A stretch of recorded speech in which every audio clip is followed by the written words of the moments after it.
When we look at Indian brands that have attained the legendary status, one of the first names that come to mind is Borolin.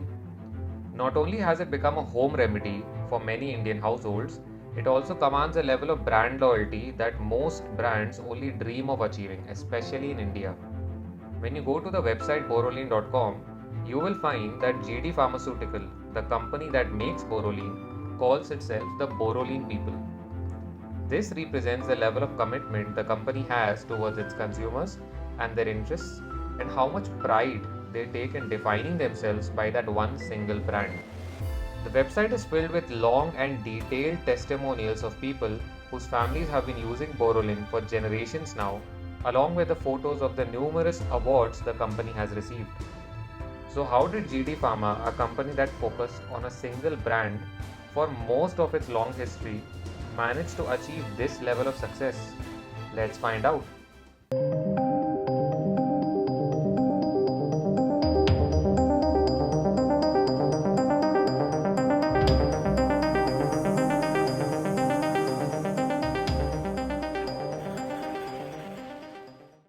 Exactly 110 years before Prime Minister Narendra Modi's Make in India campaign was launched, a Swadeshi movement took over the nation in the wake of partition of Bengal. People started burning imported goods and picketed shops selling foreign goods.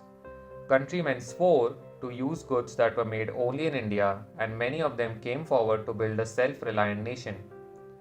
The Swadeshi drive gave birth to three prominent pharmaceutical companies from Calcutta: BCPW, which was India's first pharmaceutical company, GD Pharmaceutical, and Days Medical. But the only company which would survive the test of times is GD Pharmaceutical, with its sole product, Borolene. But the most astounding fact is that it was the only product that survived the Swadeshi movement and India's struggle for independence and carved out a niche for itself in the modern times where there is no lack of skincare products. Gurmohan Datta, the founder of GD Pharmaceutical, was already an established businessman when he decided to join the movement. He realized it was imperative to manufacture indigenous products instead of importing. Defying the critics, he set up GD Pharmaceuticals to manufacture medicines as an alternative to the imported ones. In 1929, the legendary Green Tube was born. It was an outright protest against the imported creams which were being sold in India at sky high rates in those days. Borolene is a simple amalgamation of boric powder and zinc oxide, essential oils, and waxes, but it has exceptional healing properties.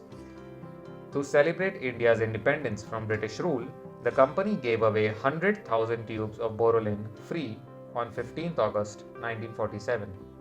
Today, Borolene is sold in more than 300,000 retail outlets across India with a customer base of over 5 million people. Astonishingly, from the product to packaging, Borolene cream hasn't changed for 91 years. GD Pharmaceutical is managed by Debashish Datta, Managing Director and grandson of Gurmohan Datta. His wife, Mahashweta Datta, leads the product development team. Apart from the Datta family, the company has around 250 employees, wherein each employee has been with the company for at least 10 to 15 years. The company's senior management and directors have been in the company for over 30 years. GD Pharma resembles what in Germany is known as Mittelstand, medium-sized companies which are invariably led by a family and which have a common set of values and management practices. These companies focus on one or two product lines but are known for their focus on efficiency, product quality, and customer focus. Companies that are characterized as Mittelstand don't chase growth quarter on quarter, they rather work with a long term perspective. They are often characterized by their focus on customer and employee satisfaction, social responsibility, and having a lean structure for better cost management. As a result, some of these companies have been in business for over 100 years, and GD Pharma seems to be on the same path. Now, let's talk about Borolin. Borolin was launched in 1929 as an alternative to highly expensive imported creams. It is one of India's strongest consumer brands, but GD Pharmaceutical has leveraged it to sell only two product lines nationwide. The name Borolene is derived from its ingredients. Boro from boric powder, which has antiseptic properties, and olein is a variant of Latin word oleum meaning oil. Borolene is a combination of essential oils and waxes, and its remarkable antiseptic properties are a result of boric powder and zinc oxide. Boric acid has antibacterial and antifungal properties. Zinc oxide is a mild astringent for the skin and has a soothing and protective action in skin infections. Lanolin is a natural product. It increases the absorption of active ingredients. It acts as an excellent emollient. This combination allows Borolene to cure cuts and bruises, protect heals against cracks, be effective in extremely dry and chilly conditions to protect the skin, and many other benefits. According to Debashish Datta, its formula is no secret, but several attempts to copy it have failed. Even the British could not stop its rising popularity back in those days. It's really astonishing that a company as old as Borolene is still able to garner benefits and make the product available at extremely inexpensive rates. Initially, it was made available particularly for the lower and middle class Bengalis, following Gurmohan's footsteps. Even today, the company has positioned Borolene as a cream for the common people, but one with several benefits and not a cheap cosmetic product.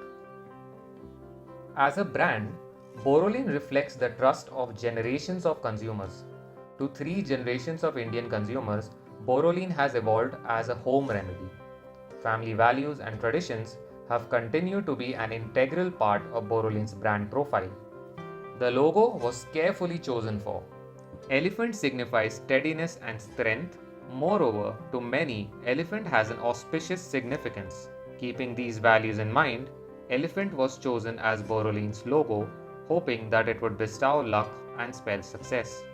The logo caught on. In the rural heartland of India, Borolene is still known as the Hathiwala cream. Often labeled as a heritage brand, it epitomizes consistency, nostalgia, and longevity. To some, it might seem that the 91-year-old brand is stuck in the past with its age-old packaging and visual design language, but this preservation of brand integrity is what makes Borolene so successful. It is as basic as it was 60 years ago. Borolene's brand image is the brainchild of the founder's son, Murari Mohan Datta. A genius at marketing, he spearheaded marketing concepts like brand image, rural marketing, and event sponsorships that were unheard of in the late 1950s. The company kept exploring all possible avenues of brand building. They took to the streets during festivals like Durga Puja, sponsored cricket and football matches, which are very popular in West Bengal, and launched a barrage of newspaper, magazine, radio, and outdoor promotions. Borolene was everywhere with everyone. It eventually became a part of people's lives. Since 1982, every 4 years, Borolene has sponsored the Jawaharlal Nehru Invitation International Football Gold Cup. The advertisements in newspapers, magazines, radio, and outdoor promotions were so massive that the popular Khushbudar antiseptic cream Borolene is relevant even today. In terms of image building, Borolene has kept pace with the times. This is reflected by its changing taglines over the years. In the 1950s, Borolene was a tender face cream. In the 60s, it changed to Borolene for the skin. The skin needs Borolene. In the 1970s, the brand became more aggressive through Borolene has no substitute. In 1976, Borolene turned 50 not out. In the early 1980s, Borolene was the hard-working cream that protects your skin. In the late 1980s, it became trendy with "In a world full of surprises, thank goodness you can count on Borolene." In the early 1990s, to highlight its first in the category status, Borolene was portrayed as the original. In the latter half of the 1990s, it stood for Borolene Skin, Healthy Skin. In early 2000, the brand values were summed up with Borolene Works Wonders. In the year 2010, the company had come up with a new tagline, Wake up to a happy skin with Borolene. Borolin was born in West Bengal and has a strong foothold in its home state, but it has always had a strong market outside West Bengal. In 1986, at least 60% of the total sales of Borolin used to be from West Bengal, with the remaining 40% from the rest of India. Fast forward to 2006, and the picture was reversed. At least 65% of the sales was from rest of India, with the remaining 35% coming from West Bengal. Today, Borolin has a strong presence in states like Maharashtra, Gujarat, and Kerala, but it is still weak in the states of Andhra Pradesh, Telangana, and Tamil Nadu. In Tamil Nadu, it used to have a strong market in the 1970s. Until the 90s, Borolin had the lion's share of the antiseptic cream market at approximately 90%. But in 1984, BoroPlus was launched by Emami, which completely changed the market. It used its lavender and white color packs as the first step for differentiation. The next step they took was probably the biggest factor why they were able to capture the market so quickly. It was a decision to use the stickiness factor of Borolin, which is the reason why it is so effective in treating dry skin, against itself. They emphasized on the lightness of the BoroPlus cream in their marketing. Lastly, they challenged the antiseptic attribute of the Borolin cream, which eventually led to its categorization as a cosmetic product rather than a medicinal product. So this is how the antiseptic cream market looks like today. Borolin has retained its hold in West Bengal, but BoroPlus has become a dominant brand outside West Bengal with around 74% share in the national antiseptic cream market. Out of the 28 SKUs that the company currently has, only two key products are sold nationally: the Borolin cream and the Suthol liquid. And for these products, it has close to 2,400 distributors across the country. For years, GD Pharma had been a one product company, and they only started diversifying in the late 1990s. So naturally, Borolin ointment accounted for 60% of the company's 150 crore revenue in the year 2015-16.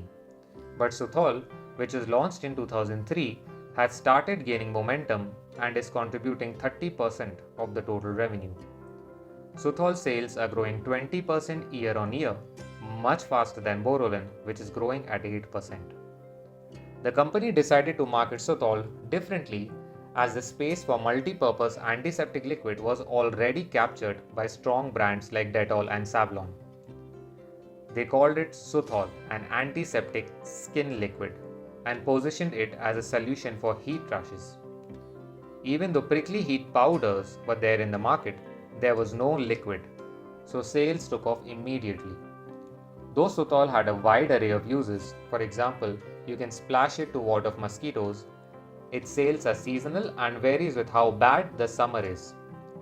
Both Suthol and Borolin are produced at GD Pharma's 25-acre factory at Joka on the outskirts of Kolkata.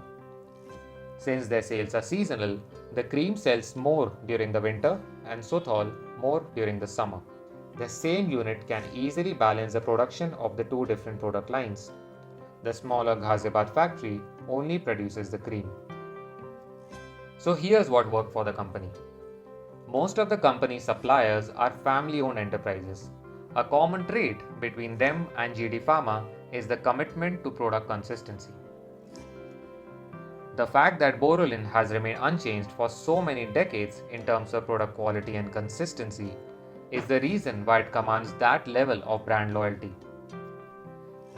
They used innovative methods of brand promotion to make the product a part of people's lives.